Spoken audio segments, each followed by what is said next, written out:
barka da zuwa tashar Kano. Kada ka manta ka danna mana kalmar nan mai alamar subscribe sannan ka danna ƙararrawar sanarwa domin samun sabbin shirye-shiryen mu da zarar mun dora a wannan tashar tamu.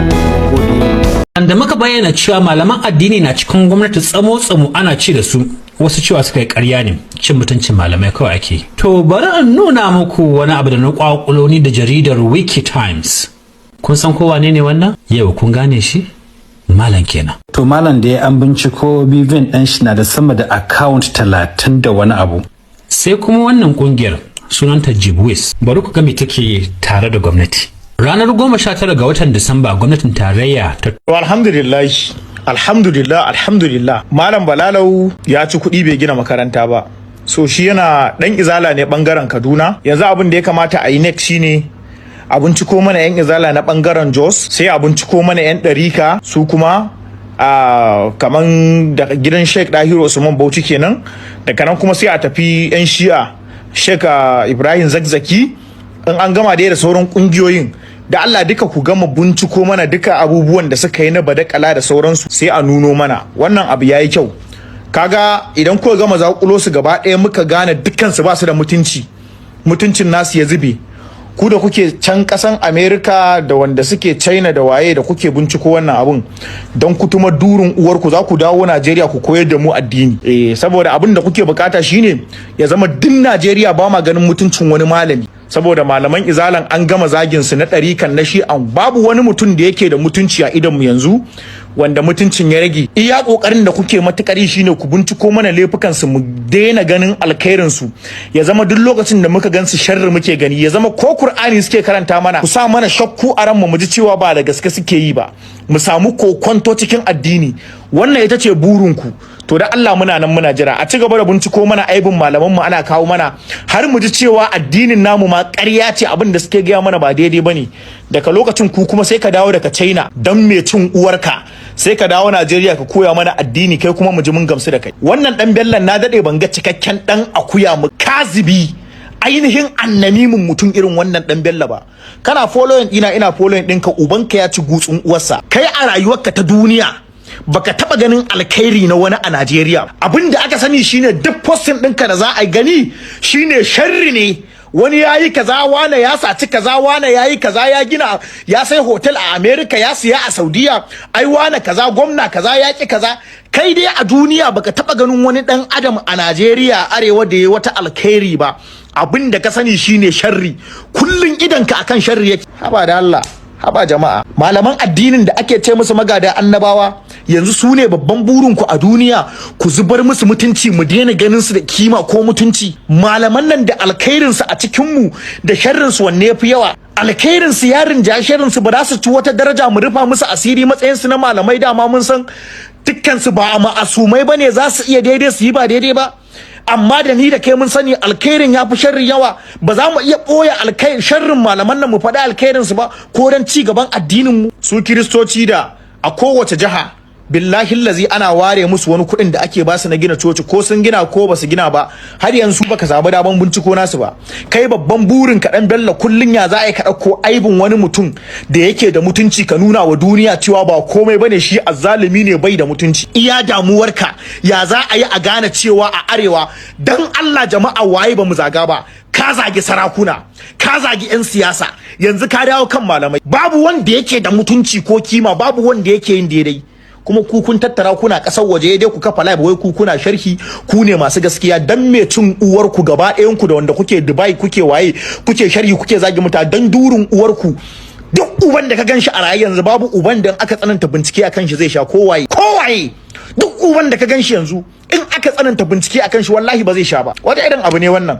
To dan durin uwar ku mun kulla da ku. An ce kuna wannan abin da kun bude kuna jam'iyyar matasa, so kuke ku bata kowa, ku yan jam'iyyar matasa. To sai kun ci da uban da ya kirkiri jam'iyyar kutuma durin uwarsa, da ku sai kun ci gutsun uwar ku, da jam'iyyar da duk uban da ke ciki kaf sai mun ci durin uwar ku. Mu je zubawa. Gaskiya dan Bello aikin ka nayi. Jama'a yau na fito zan je aiki a area ma ko wani masallaci haɗe da makaranta. An haka foundation a wannan masallacin ya kai shekara ɗaya in ma bai wuce ba. Ba ƙara waiwayan aikin ba, kawai yau na zo zan tafi aiki ba sai naga kawai an zo an tara ma'aikata a site ana ta aiki ba. jama'a duk wanda yake so dan Allah ya comment a bidiyon nan ko ba laifi zaka iya zagi na, zaka iya unfollow dina, zaka iya blocking dina ko zaka, amma dan Allah ka saurari bidiyon nan har karshe sai kai adalci. Jama'a mu fahimci gaskiya fa, wato lokacin da dan Bello ya zo yana tona asiran shugabanni, za ku ga mun talakawa mun zo muna supporting din shi 100%, saboda muna ganin cewa abin da yake gaskiya ne. Lokacin da ya zo yana magana akan wasu bangarorin malamai, sai ya zama da cewa idan ni ina bin wannan malam kaza ne, to ba zan taba so a bankado wani abu idan yayi wani abu boyayye ba, kamar yadda ka kawo na Jibwis din nan. To kuma da zai zo ya kawo na ɗariƙa ko na ƙadiriya ko na shi'a ko na bangare daban, zaka ga wasu daga cikin mazaunan wannan aƙidan sun zo suna zazzagin sa. Me yasa? Saboda mu muna so ne ko mu ji laifi a wajen wanda muke da sabani da shi ko muke da kiyayya tsakanin mu da shi, amma ba ma so ya tabe mu. Ma'ana kowa yana so a gyara amma kowa bai so a gyara, kuma kowa yana so a fito da aibi amma baya so a fito da aibin nashi. Wannan shine matsalar da muke zuwa. So akwai wanda za ku ga suna cewa ko da a ce budget din Najeriya ne gaba ɗaya malamai suka cinye, bai kamata musulmi ya fito ya magana ba, saboda idan musulmi ya zo yana yin magana akwai waɗanda ba su shigo musulunci ba, to suna so kamar su shiga sai su ga cewa a to ai malaman ma da ke koyar da mu addini su ma ga yana ba mu dauke su da muhimmanci ko kaza kaza, to dan haka ba zai shigo ba. Wannan shine tunanin da suke yi. Sun manta cewa musulunci karshen abu ba wai bata malami suna ba. Musulunci ana ta mata kazafi da ta'addanci ne a duniya. Shin ta daina bunƙasa? An daina shiga? Ai ku je ku duba ke duk wanda kuga ya shiga musulunci ba ɗabi'an musulmi ya gani ba ya shiga.